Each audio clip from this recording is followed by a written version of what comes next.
Welcome back to my YouTube channel. ഇന്ന് നമ്മളിവിടെ ഉണ്ടാക്കാൻ പോകുന്നത് ചൂടുള്ള ഒരു പഴംപൊരിയാണ് കേട്ടോ. വെറും 5 മിനിറ്റ് കൊണ്ട് നമുക്ക് എങ്ങനെ ഒരു ചൂട് ടേസ്റ്റി ആയിട്ടുള്ള ഒരു പഴംപൊരി ഉണ്ടാക്കാം നമുക്ക് നോക്കാം. വിത്തിൻ 5 മിനിറ്റ്സ് നമുക്ക് ഇത് റെഡിയാക്കി എടുക്കാം കേട്ടോ. വരും നോക്കാം. പഴംപൊരി ഉണ്ടാക്കാൻ ആവശ്യമായ മൈദ നമ്മൾ എത്ര പഴമാണ് എടുക്കുന്നത് അതിനനുസരിച്ചുള്ള മൈദ ആദ്യം നമ്മൾ എടുക്കുന്നു. അതിലേക്ക് ആവശ്യമായ നമ്മൾ കളറിനായിട്ട് വേറെ ഫുഡ് കളേഴ്സ് ഒന്നും ചേർക്കുന്നില്ല. നമ്മുടെ അടുക്കളയിൽ തന്നെയുള്ള മഞ്ഞൾപ്പൊടിയാണ് എടുക്കുന്നത്. മഞ്ഞൾപ്പൊടി കുറച്ച് നമുക്ക് അതിലോട്ട് ഇടാം. പിന്നെ അതിനാവശ്യമായ ചെറിയൊരു ഇതിന് ടേസ്റ്റ് ബാലൻസ് ചെയ്യാൻ വേണ്ടി കുറച്ച് ഉപ്പിടാം നമുക്ക്. പിന്നെ അതിന് കുറച്ചും കൂടെ നമുക്ക് മധുരത്തിന് ആവശ്യമായ കുറച്ച് ഷുഗറും കൂടെ നമുക്ക് അതിലോട്ട് ചേർത്താം. അതും കൂടെ ഇട്ടിട്ട് ആവശ്യത്തിനിട്ട് നമുക്ക് എന്ത് ചെയ്യാം, കുറച്ച് വെള്ളം കൂടെ ഒഴിച്ച് വേണ്ട കൺസിസ്റ്റിലേക്ക് ആ മാവിനെ നമുക്ക് മാറ്റിയെടുക്കാം കേട്ടോ.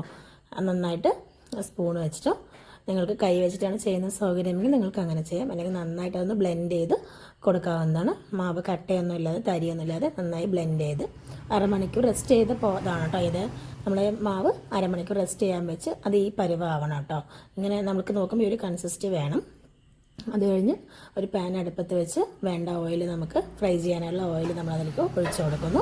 ചൂടാവുന്നവരെ നമ്മളൊന്ന് വെയിറ്റ് ചെയ്ത് കൊടുക്കും. എപ്പോഴും ഈ ഭക്ഷണമാണ് കേട്ടോ ഒരാളെ വേഗം നമ്മളെ മനസ്സിലോട്ട് ഇങ്ങനെ കടത്തി വിടുന്നത്.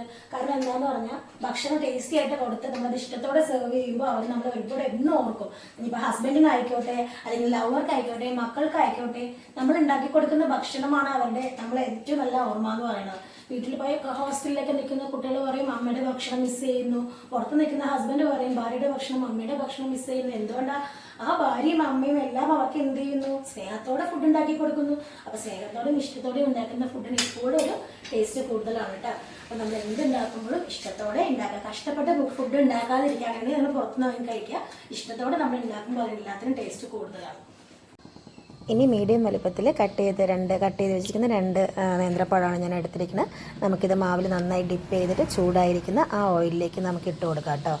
ഓരോന്നോരോന്നായിട്ട് പതുക്കെ കയ്യിലൊന്നും തെറിക്കാതെ നമ്മൾ ശ്രദ്ധിച്ച് ഹാൻഡിൽ ചെയ്യണം കേട്ടോ. എണ്ണയാണ്, അപ്പോൾ അത് ഓരോന്നോരോന്നായിട്ട് നമുക്ക് ആ തിളച്ച എണ്ണയിലോട്ട് ഇങ്ങനെ ഇട്ട് കൊടുക്കാം. ഇട്ട് കഴിഞ്ഞ് നന്നായിട്ട് ഒരു വശം മൊരിയുമ്പോൾ നമ്മൾ ശ്രദ്ധിച്ച് അതിങ്ങനെ ഓരോ സൈഡും മറിച്ച് ആ മറുവശം കൂടി വേവുന്നവരെ നമ്മളൊന്ന് വെയിറ്റ് ചെയ്യണം കേട്ടോ. 2 വശം നന്നായി മൊരിഞ്ഞാലാണ് നല്ല ടേസ്റ്റ് ഉണ്ടാവുക. ഒന്നിന് മേലെ ഒന്നൊട്ടാതെ നന്നായിട്ട് നമ്മളത് വറുത്ത് മാറ്റിയെടുക്കണം കേട്ടോ. പൊട്ടിപ്പോവാതെ സൂക്ഷിക്കുക. പൊട്ടിക്കഴിഞ്ഞാൽ അതിനകത്ത് അകത്തോട്ടൊക്കെ എണ്ണ കയറാൻ സാധ്യതയുണ്ട്. നമ്മുടെ ബനാന ഫ്രൈ നന്നായി വന്നിട്ടുണ്ട് കേട്ടോ. നന്നായിട്ട് പൊങ്ങി നല്ല ഇതായിട്ട് വന്നിട്ടുണ്ട്.